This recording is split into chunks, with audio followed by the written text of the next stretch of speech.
My name is Tom Langley, and I've always believed that life has a twisted sense of humor. You know those moments when everything seems perfectly normal, and then reality decides to sucker punch you in the gut? Well, Thursday evening was one of those moments that would make even the universe's darkest comedian proud. I'm 42, work as an IT project manager for a mid-sized tech company in suburban Chicago, and until that rainy Thursday, I thought my biggest problem was dealing with Sarah's increasingly distant behavior. My wife of 15 years had been acting strange for months. Late nights at work, mysterious phone calls, girls' nights that seemed to happen every other day. "You're being paranoid, Tom," she'd say whenever I brought it up, flashing that smile that used to make my heart skip. "I'm just busy with the new HR initiatives at work." Sarah worked as an HR manager at Meridian Financial, a major firm downtown. She was good at her job, maybe too good. People loved her, trusted her, confided in her. I used to joke that she could convince a fish to buy water. Now I wondered what else she was selling. The rain started around 6:30 that Thursday evening. Not just regular rain, we're talking biblical proportions here. The kind of downpour that makes you question whether Noah had the right idea. I was driving home from work, squinting through my windshield as the wipers fought a losing battle against the torrent. My phone buzzed, Sarah's text. "Working late tonight. Don't wait up. Rain's terrible. Staying at office until it passes." I stared at the message, something cold settling in my stomach. Sarah hated staying late at work. She always complained about the office being too quiet after hours, too creepy. But here she was, supposedly camping out there during the worst storm we'd had in months. The visibility was getting dangerous. I could barely see the taillights of the car ahead of me. My hands gripped the steering wheel tighter as I navigated the flooded streets. Then I saw it, a small cafe called The Daily Grind on Maple Street, its warm yellow lights cutting through the gloom like a beacon. I pulled into the parking lot, my tires splashing through puddles that looked more like small lakes. The smart thing would be to wait out the storm, grab some coffee, maybe catch up on emails.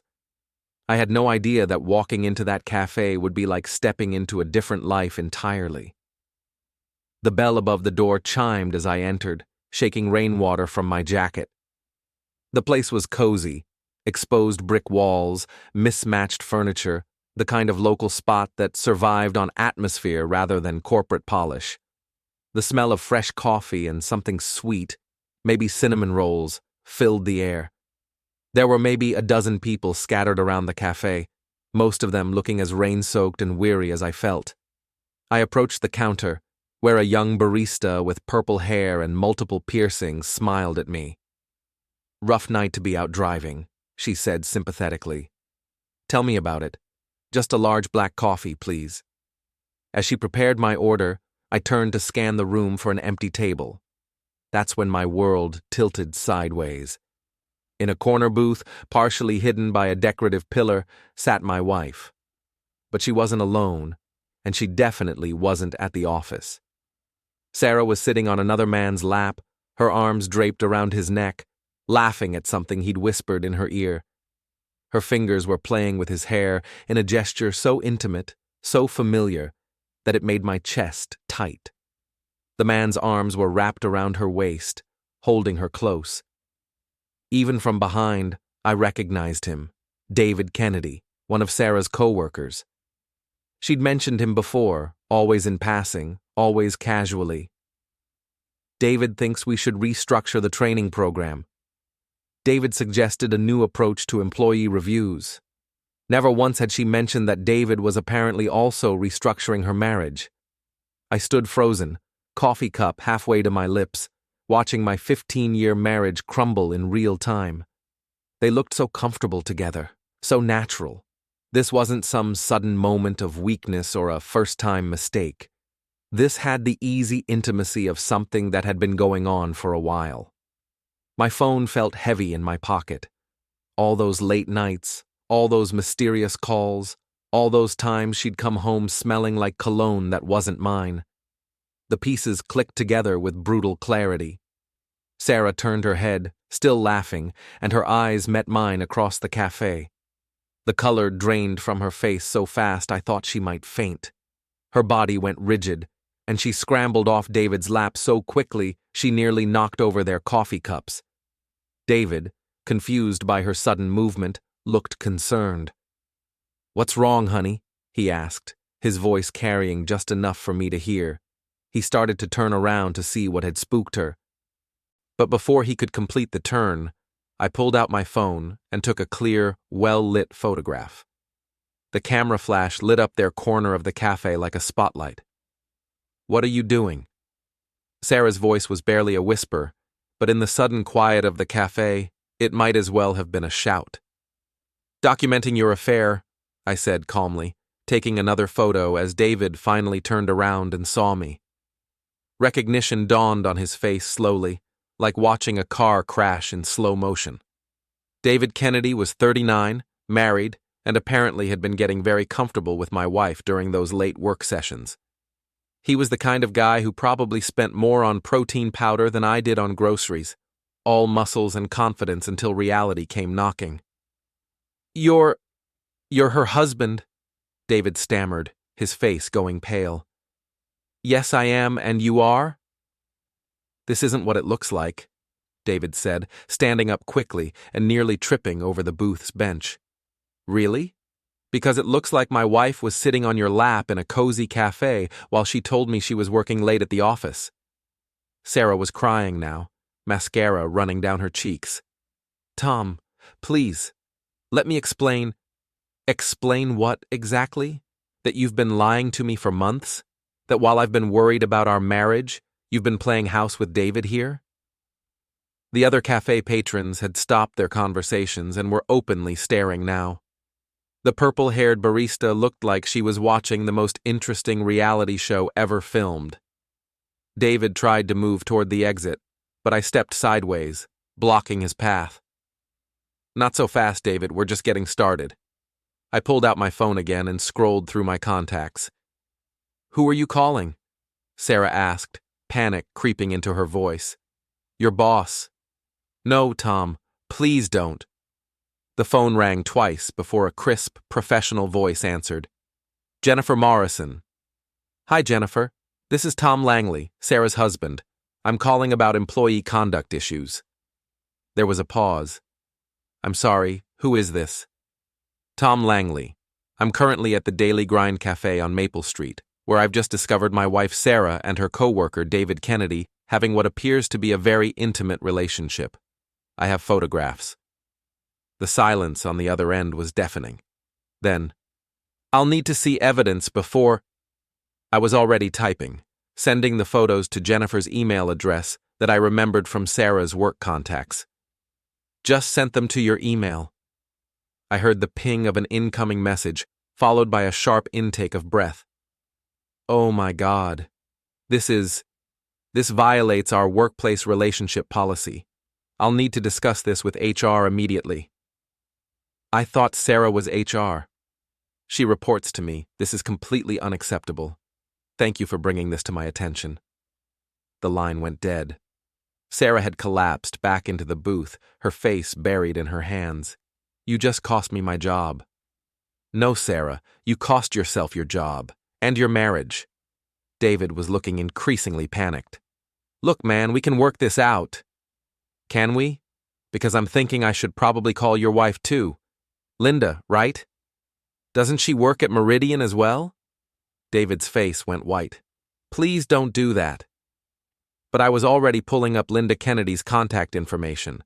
Sarah had introduced us at the company Christmas party last year. Nice woman, worked in accounting, had no idea her husband was a cheating scumbag. I took another photo of David's terrified expression and sent it to Linda with a simple message. "Your husband is at the Daily Grind Café with my wife. Thought you should know." David's phone started ringing almost immediately. He looked at the screen, saw his wife's name, and his hands started shaking. "Answer it," I said. "I can't answer the phone, David." He swiped to accept the call, and even from several feet away, I could hear Linda's voice screaming through the speaker. David hung up after about 10 seconds, his face completely drained of color. "Congratulations," I said. "You've just destroyed 2 marriages in one evening." That's got to be some kind of record. Sarah looked up at me, tears streaming down her face. "Tom, please. Can we just go home and talk about this?" "Home? You mean the home where you've been lying to me for months? The home where you've been planning your secret life with David here? I don't think so." I turned to address the entire cafe, my voice carrying clearly in the stunned silence. "Ladies and gentlemen, I apologize for the disruption. You've just witnessed the end of a 15-year marriage, courtesy of my wife's impressive multitasking skills. She managed to destroy our relationship and her career in one convenient location."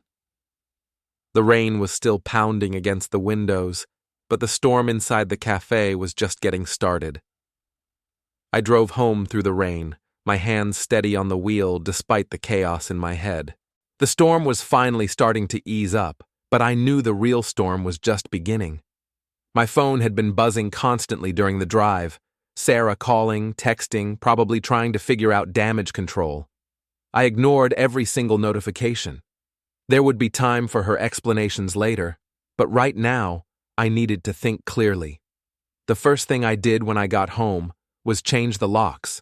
Thank God for 24-hour locksmiths and credit cards. By midnight, every entry to our house had new hardware, and I was the only one with keys. I spent the rest of the night boxing up Sarah's belongings: clothes, toiletries, books, that expensive jewelry she'd been buying herself lately. Everything went into cardboard boxes that I stacked neatly on the front porch. I even covered them with a tarp to protect them from any remaining rain. I'm not completely heartless. Around 2 in the morning, I called my brother Pete. He answered on the first ring, sounding wide awake. "Tom, what's wrong?" "How do you know something's wrong?" "Because you're calling me at 2 a.m., and you never call me at 2 a.m. unless someone's dead or divorced." "Well, someone's about to be divorced." I told him everything: the cafe, the photos, the phone calls. Pete listened without interrupting, which was unusual for him. My brother was a plumber, 5 years younger than me, and had never trusted Sarah. He'd always said she was too smooth, too perfect, like a politician running for office. "I'm sorry, man," he said when I finished, "but I can't say I'm surprised." "You saw this coming?" I saw something coming. Sarah's been different the last few months when I've seen her. Distracted, secretive, and she kept mentioning this David guy from work. Way too much for someone who was supposedly just a colleague. "Why didn't you say anything?" Would you have believed me? He was right. I wouldn't have. I would have defended Sarah, made excuses, convinced myself that Pete was being paranoid. "What are you going to do now?" he asked. "Burn their lives to the ground. Legally, right?" Of course, legally. I'm not going to jail over this, but there are plenty of ways to destroy someone's life without breaking any laws. Friday morning arrived gray and drizzly. I called in sick to work. Not entirely a lie, since I felt like I'd been hit by a truck. Around 10 a.m., I heard a car pull into the driveway. Sarah's Honda Civic sat in my driveway, and through the living room window, I watched her approach the front door. She looked terrible, still wearing yesterday's clothes, her hair a mess, her makeup smeared. She probably hadn't slept any more than I had. She tried her key first, of course. When it didn't work, she knocked. Then she pounded. Then she started yelling. "Tom, open the door. We need to talk." I opened the window instead. "Your stuff's on the porch. Take it and leave." "I'm not leaving until we talk about this." "There's nothing to talk about, Sarah. You made your choice." "It's not what you think. David and I, we're just friends." I laughed, and even I could hear the bitter edge in it. Friends who sit on each other's laps and call each other honey? That's some friendship. "Please, just let me explain." "Explain to your lawyer. I'll be filing for divorce on Monday." That's when she started crying again. Big, dramatic sobs that probably would have worked on me 6 months ago. But not now. Not after seeing her in David's arms. Not after months of lies and deception. "Tom, please." I love you. It was a mistake. The mistake was trusting you. I closed the window and called the police. Sarah was still on my porch when Officer Martinez arrived 20 minutes later. Sir, what seems to be the problem? My estranged wife is trespassing on my property. I've asked her to leave multiple times, and she's refusing. Officer Martinez looked at Sarah, who was now sitting on the porch steps next to her boxes of belongings, looking pitiful. Ma'am, is this your residence? It's my house too, I live here. I handed the officer a copy of our mortgage documents. The house is in my name only. I purchased it before we were married. She has no legal claim to the property.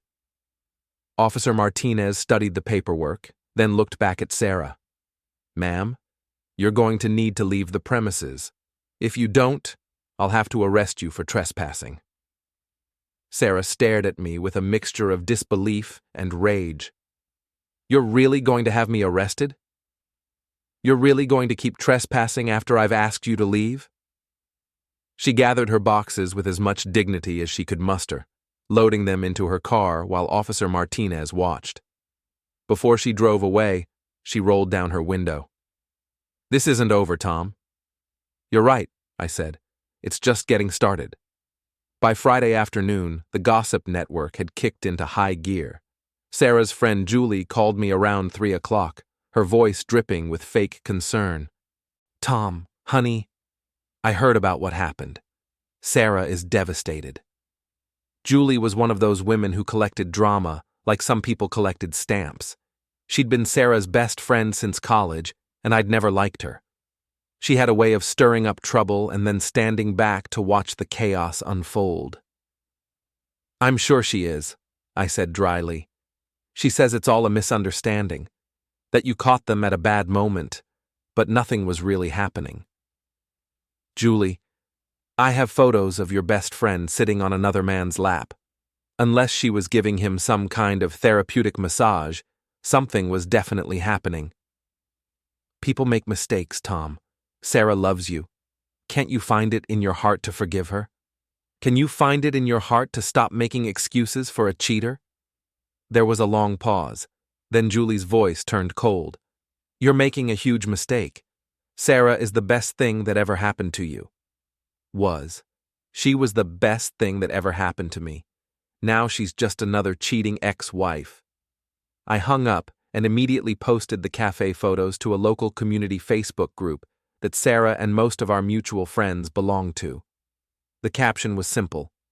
When your wife tells you she's working late, but you find her at a cafe with her coworker. 15 years of marriage down the drain. The responses started pouring in within minutes. Shock, sympathy, outrage, and a few people who weren't entirely surprised. Apparently, Sarah and David had been seen together around town more than once, and people had been talking. My phone rang again. This time, it was David. You need to take down those photos, he said without preamble. I need to do a lot of things, David. Taking down photos of you destroying my marriage isn't one of them. This is harassment. I could sue you. For what? Taking pictures in a public place? Good luck with that. You've ruined my marriage. No, you ruined your marriage when you decided to play house with my wife. I just documented it. Linda won't even talk to me. She's filed for divorce. Smart woman. You should have married her instead of cheating on her. This is all Sarah's fault. She seduced me. I had to admire his commitment to being a complete coward. Oh, so you're the victim here? Poor David, helpless against the wiles of the evil HR manager? I'm serious, Tom. Take down those photos or you'll regret it. Is that a threat? The line went dead. Saturday morning brought more fallout. Jennifer Morrison, Sarah's boss, called me personally. Mr. Langley, I wanted to update you on the situation. Both Sarah and David have been terminated, effective immediately. Their relationship violated our workplace conduct policy, and the public nature of this incident reflects poorly on the company. I appreciate you letting me know. I also wanted to apologize. I had no idea this was going on under my watch. If I had known... It's not your fault, Jennifer. They're adults who made adult choices. They just didn't want to face adult consequences. After I hung up, I felt a grim satisfaction. Sarah and David were both unemployed now, their reputations in shambles. But I wasn't done yet. I spent the weekend reaching out to everyone in our social circle, telling my side of the story before Sarah could spin her own narrative. Most people were sympathetic, especially when I showed them the photos. A few tried to stay neutral, but neutrality is hard to maintain when the evidence is that clear. By Sunday evening, Sarah had been effectively ostracized from most of our friend group. Her social media accounts were flooded with comments ranging from disappointment to outright condemnation. Several mutual friends had unfriended her entirely, but the best part came Sunday night when Julie called me back. "Tom, I owe you an apology." "Oh?" "I talked to Sarah today, really talked to her. She admitted that she and David have been seeing each other for 6 months. 6 months, Tom? She's been lying to everyone, not just you. And I found out she's been lying to me too. Remember when she said she was with me last Friday night? She was actually with David at some hotel downtown. She used me as her alibi." I could hear the hurt and anger in Julie's voice.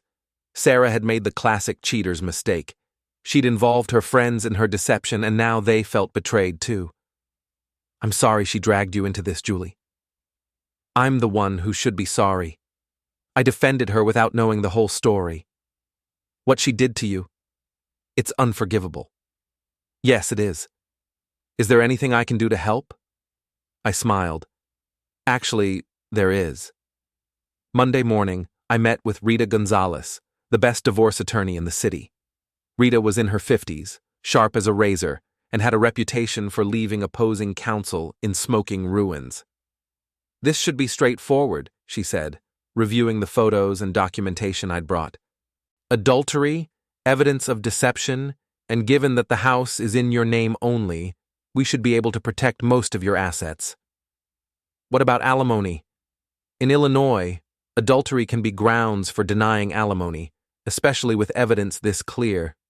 She won't get a penny from you." "Good. I have to ask, are you sure you want to go scorched earth on this? Sometimes couples can work through infidelity."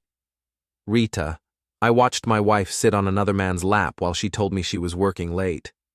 She's been lying to me for months, maybe longer. There's no working through that." "Fair enough. I'll file the papers today." While Rita handled the legal side, I focused on the social warfare. Julie had provided me with some interesting information during our Sunday night conversation. Apparently, Sarah had been bragging to her about how easy it was to fool me, how I was too trusting to ever suspect anything. That stung, but it also gave me ammunition. I created a group chat with all of our mutual friends and shared Julie's revelations about Sarah's deceptions. The reaction was swift and brutal. Sarah's remaining supporters quickly abandoned ship when they realized they'd been manipulated too. But Sarah wasn't going down without a fight. Tuesday afternoon, I discovered that she'd hired a private investigator named Frank Morrison. No relation to Jennifer, apparently. Just an unfortunate coincidence. Frank was a sleazy-looking guy in his 60s who specialized in divorce cases and insurance fraud. I knew about Frank because he'd been asking questions around my neighborhood, trying to dig up dirt on me. My neighbor, Mrs. Chen, had called to warn me. "Some man was here asking about you," she said. "Wanted to know if you drank too much, if you were ever violent, if there were ever police calls to your house. I told him to get lost." So Sarah was trying to paint me as an abusive husband. Classic cheater strategy. When you can't defend your own behavior, attack your victim's character. I decided to turn the tables. Wednesday evening, I followed Frank as he left his office. The guy drove like he was 90 years old, making him easy to tail. He stopped at a dingy bar called Murphy's Tavern, the kind of place where the beer was cheap and the lighting was dim enough to hide questionable life choices. I waited outside for 2 hours until Frank stumbled out, clearly drunk. Then I called the police and reported a drunk driver. Frank was arrested 6 blocks from the bar. DUI, suspended license, the works. His mugshot made the local crime blotter the next day, along with a mention that he was a private investigator currently working divorce cases. Sarah called me that night, furious. "You got Frank arrested." I reported a drunk driver. What Frank does with his evenings is his own business. "You're destroying innocent people." "Innocent? Sarah, you hired a PI to dig up dirt on me so you could claim I was abusive. That's not innocent. That's despicable." "I never said you were abusive." "No, you just hired someone to prove it. There's a difference." "I was trying to protect myself." "From what? The consequences of your own actions?" She hung up on me, but I wasn't done with Frank. A little research revealed that he'd been arrested twice before for DUI, which meant this third arrest would likely cost him his license and his livelihood. Sometimes the universe has a sense of justice after all.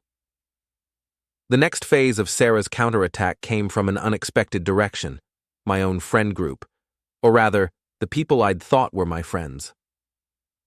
Thursday morning, I got a call from Mike Patterson, someone I'd known since college. We'd been in each other's weddings, gone on double dates, spent countless weekends watching football and grilling burgers. "Tom, we need to talk." "About what?" "About what you're doing to Sarah. This public humiliation campaign has gone too far." I felt something cold settle in my stomach. "Excuse me?" "Look, I get it. You're hurt, you're angry, but destroying her life isn't going to fix your marriage." "Mike, she cheated on me. For months. She lied to my face every single day." "People make mistakes, Tom. Sarah's a good person who made a bad choice." "A bad choice? She had a 6-month affair." "You're being vindictive. The Tom I know wouldn't do something like this. The Tom you know never had his wife cheat on him. Sarah says you've been distant for years, that you stopped trying in the marriage. Maybe this is partly your fault." I hung up on him, but Mike wasn't done. Over the next few days, I got similar calls from 3 other friends, Jason, Rick, and Danny. All of them had apparently been talking to Sarah, and all of them seemed to think I was the villain in this story. The final straw came Friday night when I went to O'Malley's, our regular hangout spot. Mike, Jason, Rick, and Danny were all there, sitting at our usual table. When I approached, the conversation stopped. "Hey guys," I said, trying to keep things normal. "Tom." Mike's voice was cold. I sat down, and the tension was thick enough to cut with a knife. Finally, Jason spoke up. "We've been talking, and we think you need to hear this. What you're doing to Sarah is wrong. What I'm doing to Sarah, the public humiliation, getting her fired, turning everyone against her, it's cruel. She got herself fired by violating workplace policy. I just reported what I saw." "You could have handled this privately," Rick said. "Instead, you chose to destroy her reputation." "Her reputation? What about my reputation? What about the fact that she made me look like a fool for 6 months?" "That's between you and her," Danny added. "But you've made it everyone's business." I looked around the table at these 4 men I'd considered my closest friends. "So you're all taking her side?" "We're not taking sides," Mike said. "We're just saying that maybe you should consider forgiveness. Sarah made a mistake, but she's genuinely sorry." "How do you know she's sorry?" "Because she told us. She's devastated by what she's done to you." "When did you talk to her?" The 4 of them exchanged glances. "She's been reaching out to all of us," Jason said, trying to explain her side of the story. "And you believed her?" "She was crying, Tom, really crying. She says she loves you and wants to work things out." I stood up slowly. "Let me get this straight. My wife cheats on me for 6 months, lies to my face every day, and when I catch her red-handed, you guys think I should just forgive and forget?" "Marriage is about forgiveness," Rick said. "Marriage is about trust, and she destroyed that."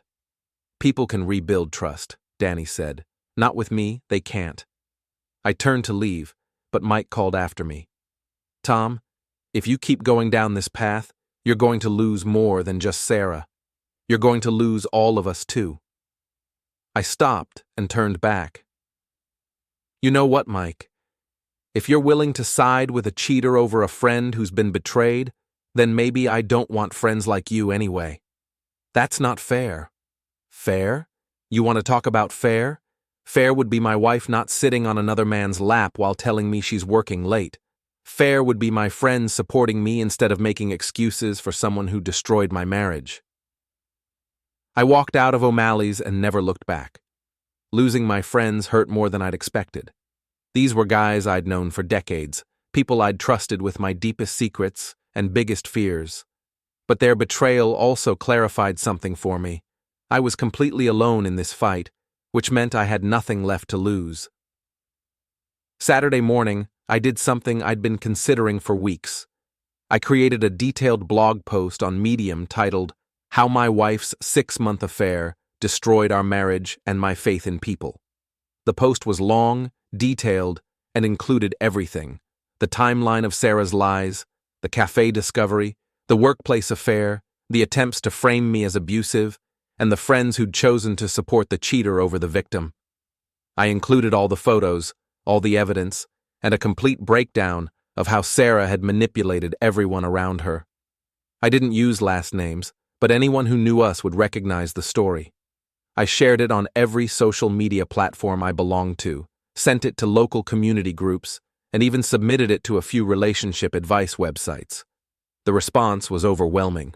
Within 24 hours, the post had been shared hundreds of times. Comments poured in from strangers offering support, sharing their own betrayal stories, and condemning Sarah's behavior. But the real impact came when the story was picked up by a local news blog that specialized in community interest stories. They ran it under the headline, "Local Woman's Affair Exposed in Viral Blog Post." And suddenly my private nightmare became public knowledge. Sarah called me Sunday night, hysterical. "You've ruined my life. I can't show my face anywhere in this city." Good. Maybe you should have thought about that before you decided to cheat on me. I've had to move in with my sister in Milwaukee. I can't find a job because this story comes up whenever anyone Googles my name. Actions have consequences, Sarah. You're just finally facing yours. David's threatening to sue you. He says you've destroyed his reputation. David can get in line behind his ex-wife. I'm sure Linda has a few choice words for him too. Please, Tom, I'm begging you, take down the blog post. I'll do anything. Anything? Yes, anything. Sign the divorce papers without contesting them. No alimony, no asset claims, no attempts to drag this out in court. There was a long silence. That's all you want? That's all I've ever wanted. A clean break from a lying, cheating wife. And you'll take down the post? No, the post stays up, but I'll stop actively promoting it. That's not fair. Fair? You keep using that word, Sarah. I don't think it means what you think it means. She hung up on me, but the divorce papers were signed and returned by Wednesday. 3 weeks after the blog post went viral, I got an unexpected visitor. I was working in my home office when the doorbell rang. Through the security camera, I saw Mike Patterson standing on my porch, looking uncomfortable. I almost didn't answer. Our friendship was over as far as I was concerned. But curiosity got the better of me. "What do you want, Mike?" He looked terrible, unshaven, rumpled clothes, dark circles under his eyes. "We need to talk." "I think we said everything we needed to say at O'Malley's." "No, we didn't. Can I come in?" Against my better judgment, I let him in. We sat in the living room, the same room where Sarah and I used to host dinner parties and game nights. Now it felt like a museum of a life that no longer existed. "I owe you an apology," Mike said. "Just one?" "Tom, we made a huge mistake. All of us. Jason, Rick, Danny, me. We were wrong to take Sarah's side." "What changed your mind?" Mike looked down at his hands. "Sarah called me last week. She was drunk, crying, feeling sorry for herself, and she said something that made everything clear." "What did she say?" "She said that she never loved you, that she married you because you were safe and stable, but that she'd been bored for years. She said David made her feel alive in a way that you never could." I felt like I'd been punched in the gut. Hearing it confirmed what I'd suspected, but hoped wasn't true. She said that if she'd been smarter about it, she could have kept both of you. You for security, David for excitement. She was only sorry that she got caught. And that changed your mind? Tom, we thought she was a woman who'd made a mistake and was genuinely remorseful. We had no idea she was a sociopath who'd been playing everyone for years. I nodded slowly. What about the others? Jason, Rick, Danny? They know. I told them what Sarah said. We all feel like idiots. You should. Is there any way? Can we fix this? Our friendship, I mean? I looked at Mike, this man I'd known for 20 years, who'd been the best man at my wedding and godfather to the children Sarah and I had never had. Part of me wanted to forgive him, to go back to the way things were, but I couldn't. Mike, when I needed my friends the most, you all abandoned me. You took the word of a cheater over someone you'd known for decades. That's not something I can just forget. We were trying to be fair. No, you were being naive. And your naivety cost me the last bit of support I had during the worst time of my life. Mike's shoulders sagged. So that's it? 20 years of friendship gone? You made that choice when you decided to side with Sarah? I'm just living with the consequences. He stood up to leave, then turned back. For what it's worth, Tom, I think you handled this whole thing with more class than most people would have. Sarah and David got what they deserved. Yes, they did. After Mike left, I sat in my empty house and thought about the past month. Sarah was living in Milwaukee, working at a small company that probably hadn't Googled her name. David had moved to another state entirely, trying to rebuild his life away from the wreckage of his reputation. My friends had learned a hard lesson about the difference between fairness and justice. And me? I was alone, but I was free. 6 months after that rainy Thursday night, I was finally ready to move forward with my life. The divorce was finalized, the house was mine, and I'd started dating again. Nothing serious, just coffee dates and casual dinners with women who appreciated honesty and loyalty. But Sarah wasn't quite ready to let go. She called me on a Tuesday evening in October, exactly 6 months after the Café incident. I almost didn't answer, but something made me pick up. Tom, it's Sarah. I know. What do you want? I'm in town for a job interview. I was hoping we could meet and talk. We have nothing to talk about. Please, just one conversation. There are things I need to say to you. Say them now. Not over the phone. Meet me at the Daily Grind, tomorrow at 7. The irony wasn't lost on me. You want to meet at the Café where I caught you cheating? It seems appropriate. I almost said no. Almost hung up and blocked her number. But curiosity won out again. Fine. One conversation. Then you leave me alone forever. Thank you, Tom. Wednesday evening, I walked into the Daily Grind for the first time since that rainy night 6 months ago. The purple-haired barista was still there, and she recognized me immediately. Oh, wow, you're that guy, the one with the cheating wife. I saw your blog post. It went totally viral. Yeah, that's me. Dude, you're like a legend around here. We tell that story to all the new employees. How are you doing? Better. Much better. Sarah was already there, sitting in a different booth this time, as far from the scene of her original crime as possible. She looked older, tired, like the past 6 months had aged her 5 years. I sat down across from her, noting that she'd ordered my favorite coffee for me. Too little, too late. You look good, she said. I feel good. I heard you're dating someone. I'm dating several someones. Nothing serious yet, but I'm optimistic. She flinched. That's good. You deserve to be happy. Yes, I do. Tom, I need you to know that I'm sorry. Really, truly sorry for what I did to you. Are you sorry you did it or sorry you got caught? She was quiet for a long moment. Both, if I'm being honest.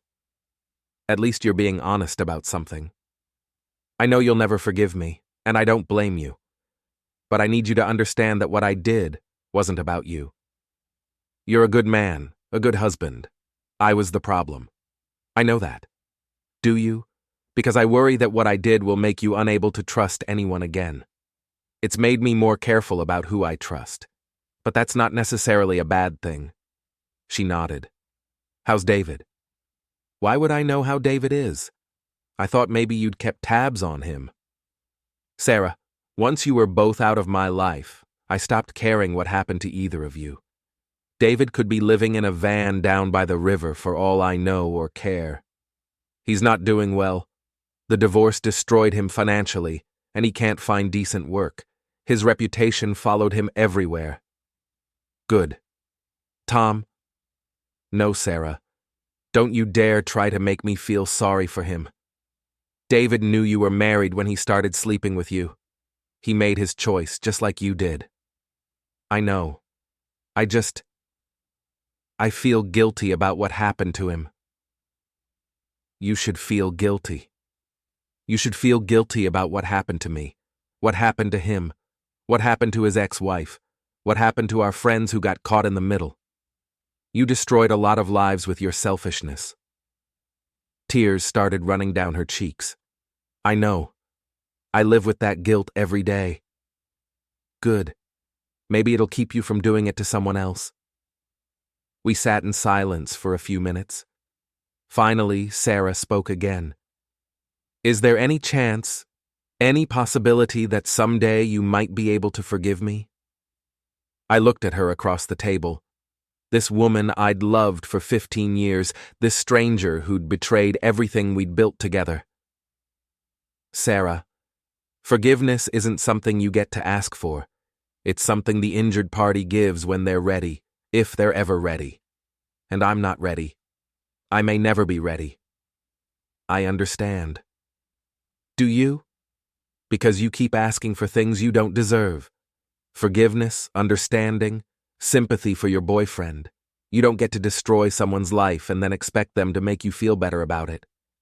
She nodded, wiping her eyes. You're right. I'm sorry. Stop apologizing. It doesn't mean anything anymore.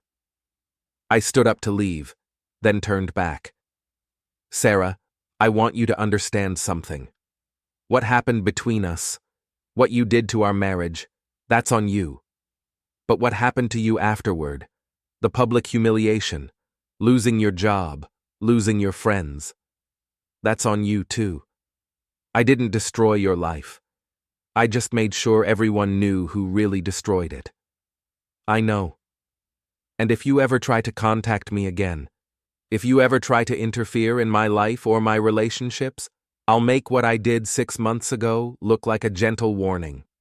Are we clear? We're clear. I walked out of the daily grind and into the cool October air.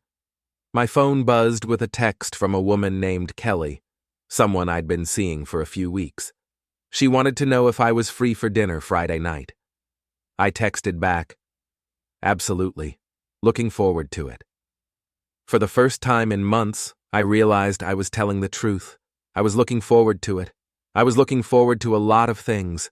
The storm that had started on that rainy Thursday night was finally over, and I was still standing. Epilogue: Clear skies. 1 year later, I was sitting in my backyard, grilling burgers for a small group of new friends I'd made through work and various activities. Kelly was there, along with her teenage daughter, Emma, who'd become like family to me. My brother Pete was there with his wife and kids. Even Mrs. Chen from next door had joined us, bringing her famous potato salad. It was a good life.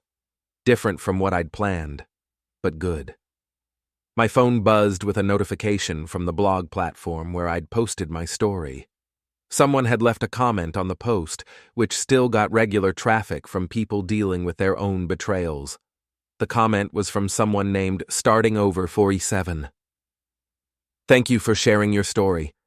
My husband cheated on me with his secretary, and reading about how you handled your situation gave me the courage to leave him. I'm 6 months out now, and while it's hard, I'm finally starting to feel like myself again. Your story helped me realize that I deserved better than someone who would lie to my face every day. Thank you for showing that it's possible to survive betrayal and come out stronger." I smiled and showed the comment to Kelly. She read it and squeezed my hand. "You've helped a lot of people with that post," she said. "Good. Maybe some good came out of all that pain after all. Do you ever regret how you handled it?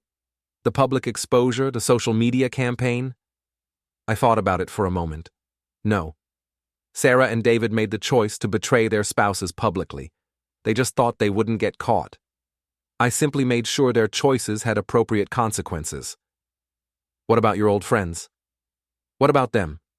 Mike, Jason, Rick, and Danny made their choice too. They chose to support a cheater over a victim. That tells me everything I need to know about their character. Kelly nodded. "You're better off without them." I know. As the evening wound down and our guests headed home, I found myself thinking about that rainy Thursday night 1 year ago. The storm that had seemed like it would destroy everything had actually cleared away all the things that were holding me back.